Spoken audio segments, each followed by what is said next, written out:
एक आम आदमी की पूरी जिंदगी दर्द से भरी हुई है, बस वो आम है। एक महान आदमी की पूरी जिंदगी चुनौतियों से भरी हुई है। ये जो आपने शब्द यूज किया ना, हालात, सर हालात से ही तो लड़े राम, मोहम्मद साहब। आप मोहम्मद साहब का टाइम देखिए, आप मोहम्मद साहब का टाइम देखिए सर, पहली चीज।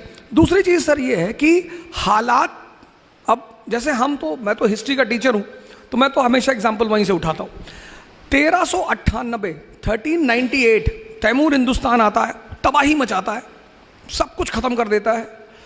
1398 से लेके 1556 सेकेंड बैटल ऑफ पानीपत, आप समझ लो 150 साल हिंदुस्तान की हालत खराब, सब कुछ तहस नहस। और उस परिस्थिति में सर 1556 में एक 15 साल का लड़का गद्दी पे बैठता है, अकबर। सर हालात देखो आप, हम नाहक में उसे ग्रेट नहीं कहते सर, हम ग्रेट सिर्फ इसलिए कहते हैं कि भाई तुमने इस हालात से तुम निपटे कैसे। एक आदमी कह रहा है मेरा पड़ोसी मुझे गाली दे रहा है, सबके देते हैं दुनिया में, कौन सा पड़ोसी जो किसी को गाली ना दे। और अगर ऐसा है कोई तो आप बताइए, मैं तो मिलूंगा उस आदमी से। लोग कहते हैं मेरे रिश्तेदार मेरे पीछे पड़े, रिश्तेदारों का काम ही है, और क्या करें वो, कि मेरा खाला ने हमको डिमोरलाइज कर दिया कि इतना बड़ा सपना देख रहे हो आईएएस बनने का, अरे कुछ पहले कर लो, अपने माँ बाप की स्थिति देखो। सर काम ही है सर। फ्रेंड आपका आ गया, उसने कहा अरे यार आईएएस बनने जा रहे हो, अच्छा ये सीधे हमला कभी नहीं करते, ये इनडायरेक्टली करते हैं। मेरे पास एक लड़की आई 4 दिन पहले, उसने कहा सर मेरे पापा बहुत परेशान है, हमसे कह रहे वापस आ जाओ। मैंने कहा ठीक है, अपने पापा को बोलो मुझसे बात करें। तो मैंने उनसे पूछा कि सर क्या हुआ बताइए। तो बोले ऊर्जा साहब हमें बहुत डर लग रहा है। मैंने कहा कैसे, बताइए हमें। बोले हमारे पड़ोसी बता रहे थे कि दिल्ली बड़ी ऐसा ऐसा कांड हो गया, बीच में कांड हो गया था तो काफ़ी फेमस था, एक बच्ची के साथ दुर्व्यवहार हो गया था, उसकी हत्या हो गई थी। मैंने कहा सर इंदिरा गांधी मार दी गई सर, प्राइम मिनिस्टर उस वक्त थी, आप खुदा बन रहे हो सर, बचा लोगे, ले जाओ सर। सर चुनौतियों से जो लड़े वो हीरो, और चुनौतियों को जो दर्द कहे वो आम आदमी।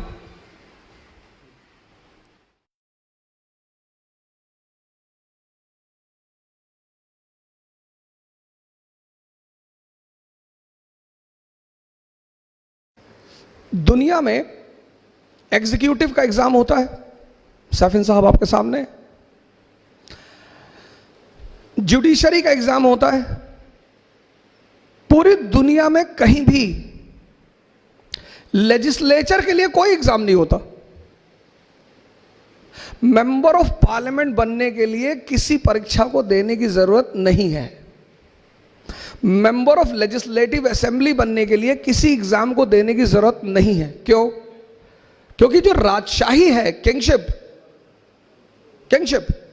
वो समझदारी पे डिपेंड करती है, आपकी अंडरस्टैंडिंग। अकबर, अब जो भी दिल्ली में बैठेगा उसको गुजरात जाना है। सैफिन साहब गुजरात से हैं हमारे, और गुजरात कनेक्ट करता है हिंदुस्तान को कहां से? सेंट्रल एशिया से, ईरान से। गुजरात हमको कनेक्ट करता है कहां से? वेस्ट एशिया से, सऊदी अरेबिया से। सऊदी अरेबिया का पुराना नाम है हिजाज।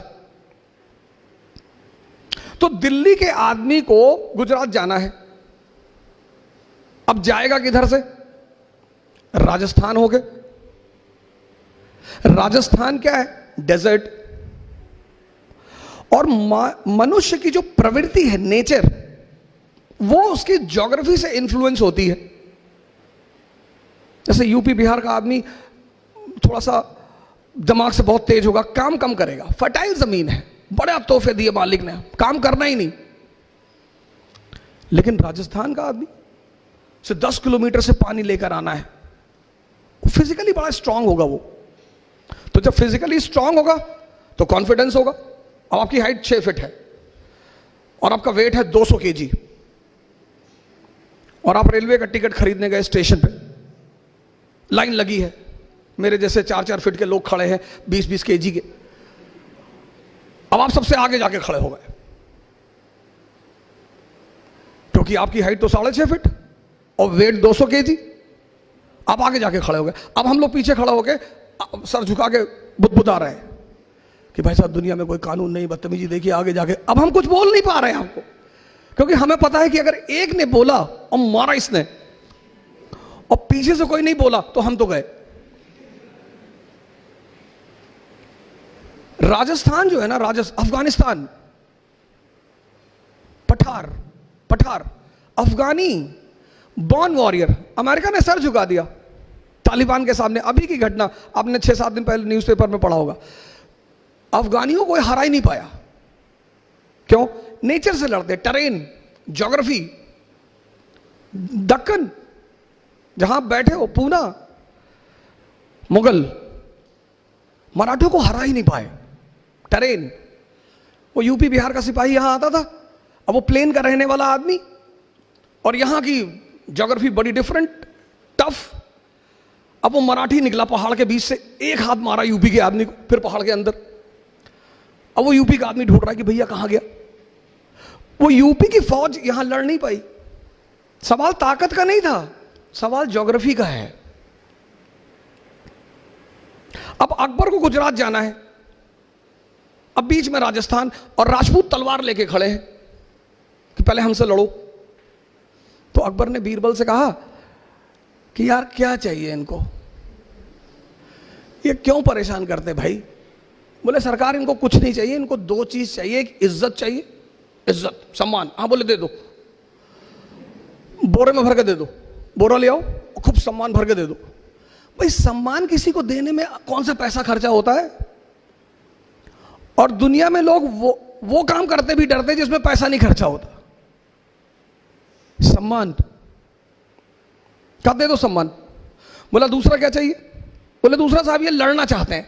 अरे बोले बहुत अच्छा यार, इनको अपॉइंट करो, गवर्नर बनाओ काबुल का। तो मान सिंह कहां के गवर्नर, काबुल के। अब एक खतरनाक अफगानी और दूसरा खतरनाक राजपूत, दोनों लड़ रहे हैं। अकबर दरबार में बैठा हुआ है, अनारकली डांस कर रही, बहारें आज पैगामे मोहब्बत लेके आई।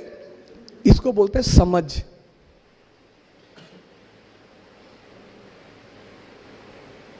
इसको बोलते हैं समझ। और जिसको भी मालिक ने समझदारी दी, ईमान दिया, उसको तो उसने पता नहीं कहां से कहां पहुंचा दिया। तो पंडित महेश दास अकबर के दरबार में आए, बाद में बीरबल बने।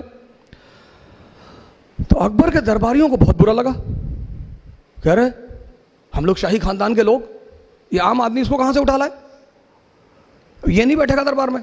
आज तो कंपटीशन है ना, आज तो डेमोक्रेसी है, कंपटीशन है, आप कहीं से भी हो। डेमोक्रेसी कहती है टैलेंट है आगे आओ।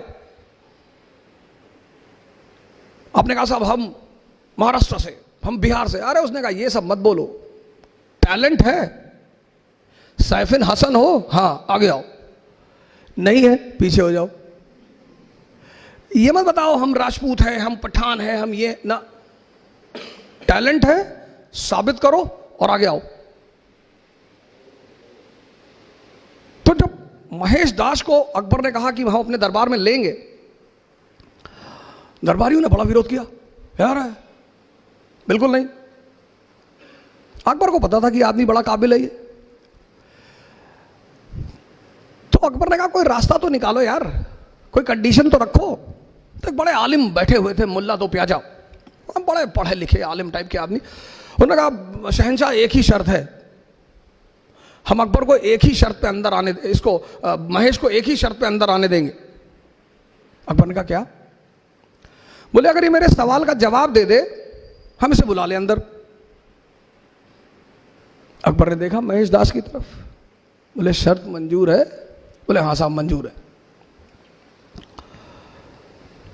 तो अकबर ने कहा कि मौलाना साहब पूछिए। तो मौलाना साहब ने महेश दास से कहा कि बताओ मेरे मन में क्या चल रहा है। अब मैं कैसे बताऊं तुम्हारे मन में क्या चल रहा है? पर बीरबल ने कहा कि सरकार मुझे पता है आपके मन में क्या चल रहा है।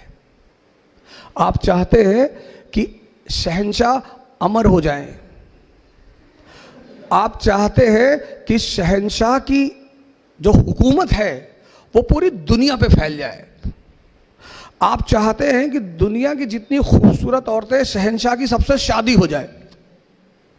मौलाना साहब तो हंसने लगे। अकबर ने पलट के देखा, कहा मौलाना साहब? बोले सरकार बस यही बातें सोच रहा था सरकार। ये पहला मंत्र है सफलता का।